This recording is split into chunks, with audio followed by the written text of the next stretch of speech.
एक बार माता पार्वती ने भगवान शिव से कहा कि प्रभु, मैंने पृथ्वी पर देखा है कि जो व्यक्ति पहले से ही अपने प्रारब्ध से दुखी है, आप उसे और ज्यादा दुख प्रदान करते हैं, और जो सुख में है, आप उसे दुख नहीं देते हैं। भगवान ने इस बात को समझाने के लिए माता पार्वती को धरती पर चलने के लिए कहा और दोनों ने इंसानी रूप में पति पत्नी का रूप लिया और एक गांव के पास डेरा जमाया।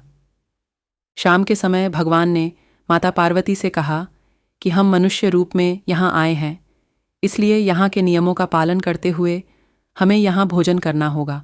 भगवान के जाते ही माता पार्वती रसोई में चूल्हे को बनाने के लिए बाहर से ईंटें लेने गईं और गांव में कुछ जर्जर हो चुके मकानों से ईंटें लाकर चूल्हा तैयार कर दिया।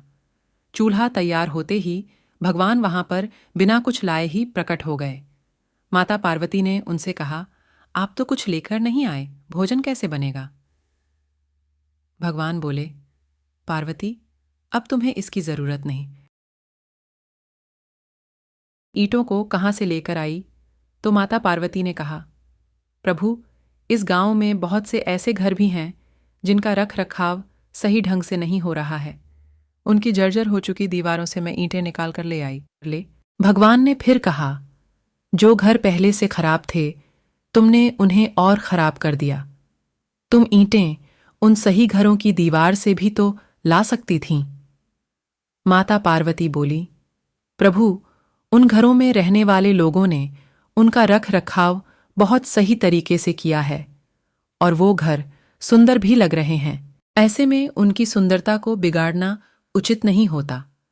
भगवान बोले, पार्वती, यही तुम्हारे द्वारा पूछे गए प्रश्न का उत्तर है।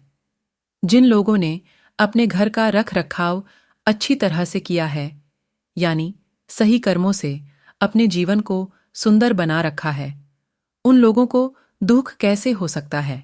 मनुष्य के जीवन में जो भी सुखी है वो अपने कर्मों के द्वारा सुखी है, और जो दुखी है वो अपने कर्मों के द्वारा दुखी है। इसलिए हर एक मनुष्य को अपने जीवन में ऐसे ही कर्म करने चाहिए कि जिससे इतनी मजबूत व खूबसूरत इमारत खड़ी हो कि कभी भी कोई भी उसकी एक ईंट भी निकालने न पाए। प्रिय बंधुओं व मित्रों, यह काम जरा भी मुश्किल नहीं है।